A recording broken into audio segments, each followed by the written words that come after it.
Painted painless learning. ઉદાહરણ 17. આમાં બે નિયમો એકસાથે ભેગા છે, તમારે ધ્યાન રાખવા પડશે.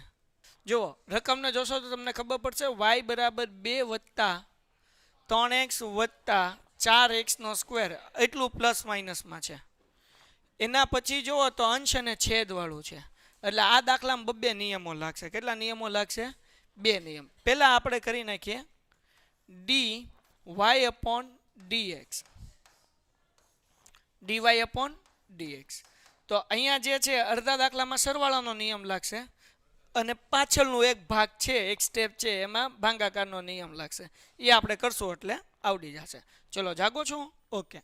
તો અહીંયા તમને ખબર છે કે આની ફોર્મ્યુલા શું છે? ડી અપોન dx કાઉન્સમાં કરી નાખું 2 વત્તા 3x વત્તા 4x નો સ્ક્વેર. અહીંયા કાઉન્સ કરીને આનું અલગ કરું ડી અપોન dx.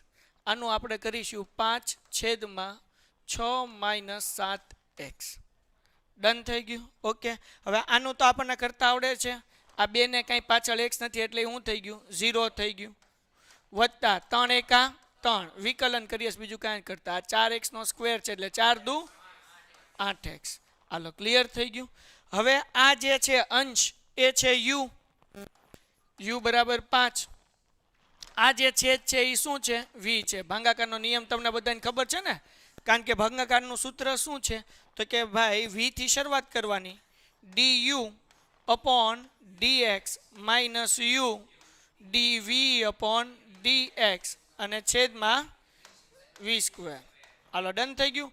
અહીંયા હું સાદું રૂપ આપીશ, આનો જે જવાબ આવે ડાયરેક્ટ અહીંયા મૂકી દઈશ એટલે ટપ્પો પડે, જે ચોપડીમાં આપ્યું નથી આપણને. હાલો, du. તો અહીંયા du upon dx ગોતશું. du upon dx તો એ શું થઈ જશે? 0 થઈ જશે. અંશને u લીધો, છેદને v લીધો. હવે આપણે dv upon dx ગોતીએ. dv upon dx એ શું થઈ જશે? આ તો 0 થઈ જશે. માઇનસ 7 એકા 7. હાલો, ડન થઈ ગયું. સૂત્ર મૂકી દઈએ. v આપણી આગળ શું છે ભાઈ? તો કે 6 minus 7x. du upon dx એનો જવાબ કેટલો આવ્યો? 0. હા કે ના? માઇનસ, અહીંયા ધ્યાન રાખજો, u આપણી આગળ શું છે? 5. પછી dv upon dx minus 7 અનછેદમાં v નો સ્ક્વેર. v નો સ્ક્વેર એટલે કોનો સ્ક્વેર કરશું આપણે? 6 માઇનસ 7x એનો સ્ક્વેર. પણ છેદના કોઈ દી ચાળા કરવાનું હોય નહીં. આનો ગુણાકાર 0 આરે થાય એટલે 0 થાય. ઓછે ઓછે 7 પંચા 35 અને જવાબ કેટલો આવ્યો? 6 માઇનસ 7x એનો સ્ક્વેર. એટલે આપણને જવાબ મળે પ્લસ 35 ના છેદમાં કેટલો જવાબ મળશે? 6 માઇનસ 7x એનો સ્ક્વેર. સાદું રૂપ આપી દઈએ. 0 વત્તા 3 3 વત્તા 8x વત્તા 35 એના છેદમાં 6 માઇનસ 7x નો સ્ક્વેર. દાખલો થઈ ગયો પૂરો. ડન? ઓકે. તો એક જ દાખલામાં બે ભાગ પાડ્યા. આટલો ભાગ સરવાળાના નિયમ વાળો, આટલો ભાગ ભાગાકારના નિયમ વાળો. ભાગાકારનો નિયમ અહીંયા મેં સોલ્વ કરીને અહીંયા જવાબ મૂકી દીધો. મેં બીજું કંઈ કર્યું નથી. ડન? ક્લિયર થઈ ગયું? તમને જ્યારે કે ચોપડીમાં આ કેવી રીતના આવ્યું એ આપ્યું નથી, ડાયરેક્ટ જવાબ લખેલો છે. એટલે મારી જેવા કન્ફ્યુઝ થઈ જાય.